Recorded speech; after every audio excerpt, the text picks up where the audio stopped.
How's it going, everyone? Welcome back to another episode of D&D Games. This video powered by coffee.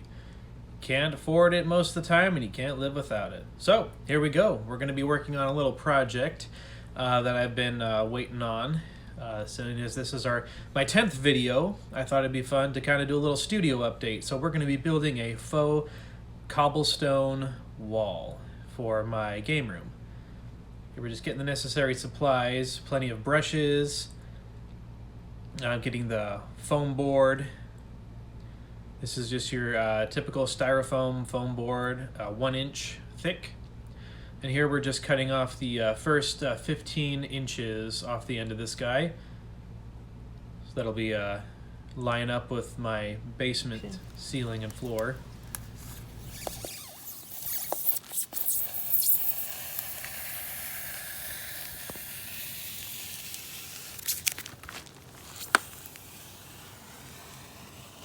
This foam board paneling you can pick up at just about any hardware store. It's the 1 inch thick, and it's runs about $12 when it all comes out with tax.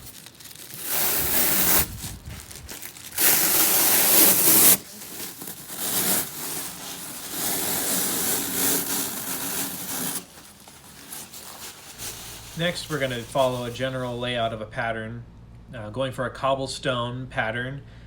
A lot of faux brick or just brick patterns have the offset brick over brick, but I wanted something that was a little more rustic, something that looked like it was just kind of thrown together. So here we're just going to draw a bunch of these bricks. I had to go off script at some point because I started getting inconsistent, but I liked the way and the direction it was heading, so I kind of just went with it. Tossed my note aside, and we just went with kind of a random array of different stone patterns. We're just tracing this out with a black permanent marker so that it stands out really well against the white.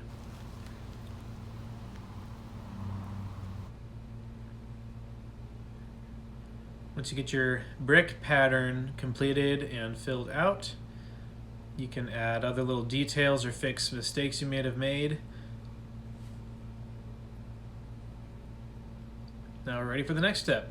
This part's important. You're going to need to have respiratory protection. This part can get a little bit hazardous. Make sure it's all sealed up and we're ready to go. This here, I'm using a wood engraving tool to kind of help melt the foam.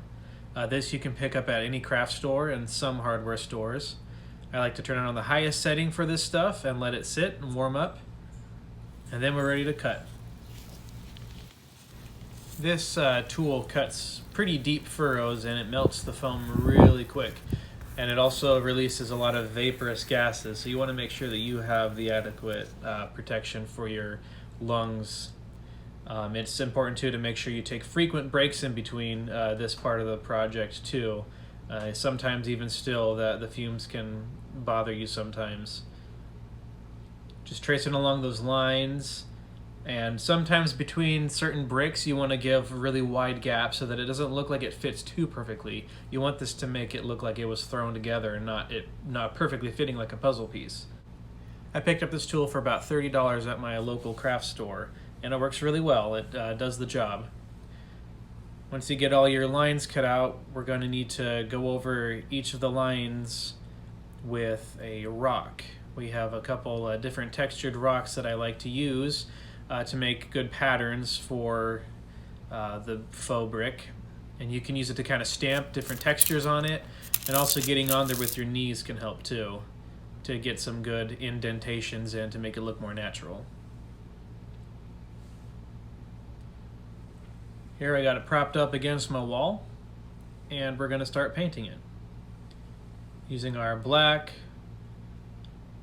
Gonna just pour a whole bunch of this in here. And we're going to start layering this on to the faux brick wall.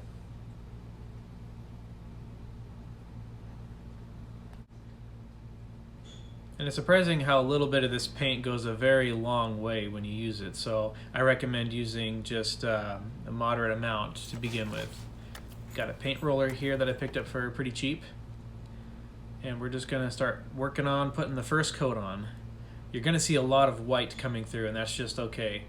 For the first part of this project, we're merely wanting to get the majority of it covered, using the edges to kind of fill in some of those indentations and textures. Switching to a hand brush here, I'm filling in some more of these gaps. A little easier than using the roller in some of these parts. I work on getting most of these gaps filled in with the hand brush. And then we're going to be trying a different trick to fill in all the cracks and gaps by getting the paint can and then just pouring it through the cracks and then using a brush to spread it around. It does a great job of filling in all those gaps and cracks and hiding a lot of those white spots that tend to poke through. That does it for the first coat. Don't forget to wash your brushes off. This is day 2 of the project. There's a little bit of black paint still left in this can. We're gonna open our white. This is a satin white. I was looking for a solid white, but this was better than the gloss white.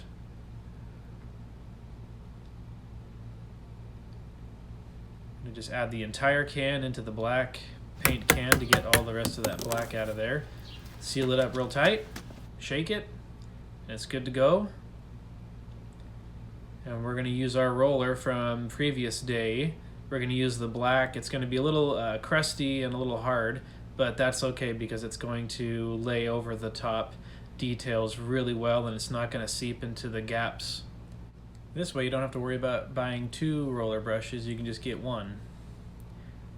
We're going to just start with a gentle coat of this, and then we're going to start applying more of a liberal coat onto this to really fill in that gray detail. As you can see, it's already starting to really liven up. Just going to layer this on very thick. And of course, you don't want to press too hard because you don't want it to get into the black cracks. Sometimes 2 coats may be necessary for this part. Just keep rolling until it looks filled in enough. And it's looking pretty great so far.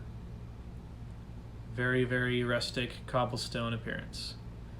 But we're not going to stop there. We're going to add some more details to this. Add a couple more colors to help it really, really stand out. Mixing some dark red with a sienna brown color. Use a little bit too much there. We had to darken this up with some darker brown and some red as well to kind of get the more of a brick color.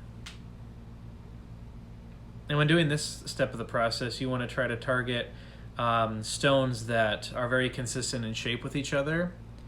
It'll really add to the realness of this piece. So anything that's relatively brick shaped, we're going over with the brick color that we've created. And like I said earlier, if you make sure the shapes, if you're doing them the same color, try to target ones that are similar shape. It helps give a more realistic look.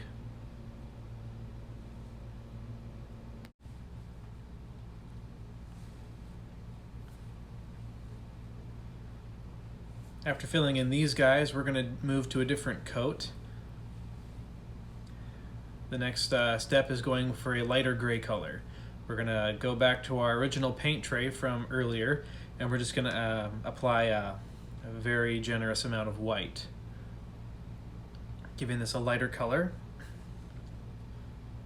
Mixing up with the brush, and we're going to apply this to several more rocks. This time I'm targeting the largest rock sections, keeping with that consistency I had talked about. All the largest stones on this structure are going to be this slightly shade brighter color.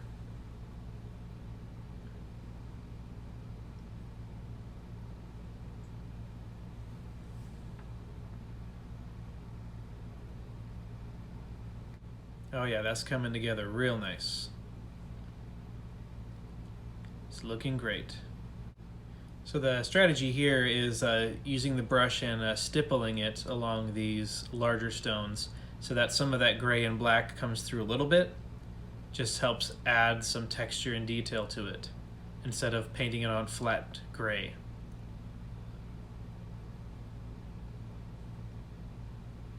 The next color we're going to add is going to be a more beige gray color. So we're going to throw some more white into this tray and some brown.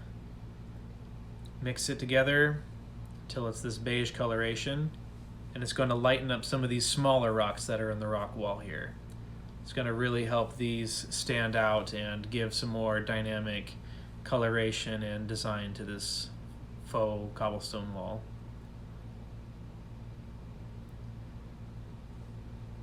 After this, we're going to go over some of the bricks again with more of a brownish gray color to kind of help mute that orangey tone that it gives. And here's what it looks like, all painted.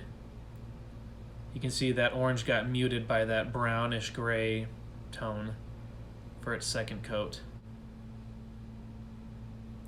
The next step, we're going to be getting our respirator out again, as well as our acrylic sealer. It acts a lot like spray paint, so you have to be careful when you are using it. You don't want to breathe in the fumes. You don't want to get it on your clothes, so you want to make sure that you are paying attention to the direction of the wind when you're doing this part as well. Make sure you're standing in the proper direction and apply very liberally. Just getting a good solid coat of this stuff on. Keep in mind the wind can change direction on you really quick, so just pay attention to the angle it's spraying. And here it is, all finished up. Now we just got to get it inside. Things can get pretty tight, but it's also bendable, so you should be able to finagle it around a little bit if you need.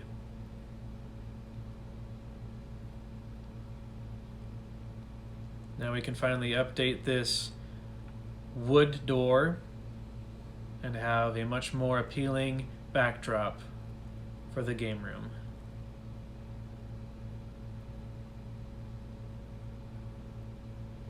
Looks really great, especially in the indoor lighting.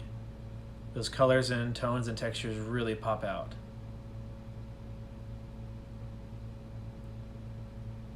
Just going to mount a hook on here for my shield for the completed and updated look of my backdrop.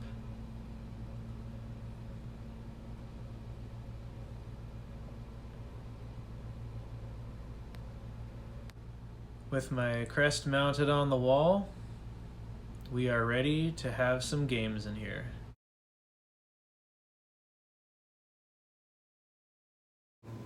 And there it is, guys. I hope you enjoyed the video. Please like if you did. If you haven't subscribed yet, please do so you get notified when I drop future videos. If you guys have any questions, comments, or if you guys would like to see me feature something in a future video, please leave a comment down below. I'd be happy to look over those, and maybe one of your questions or comments will be reviewed in a future video. This project, I'd guess, probably cost a little under $100 altogether with materials. Some of the materials I already had, that's factoring in, if I had to pay for those, I think all of it would come to about $100. So, I mean, it's not the cheapest project, but it's definitely one of the cheapest routes to go if you're looking for some aesthetics like this. I'm pretty happy with it myself. Let me know what you guys think. And I think that's all of it for today, you guys. Once again, hope you enjoyed this video. Have a wonderful, safe time, and until we meet again.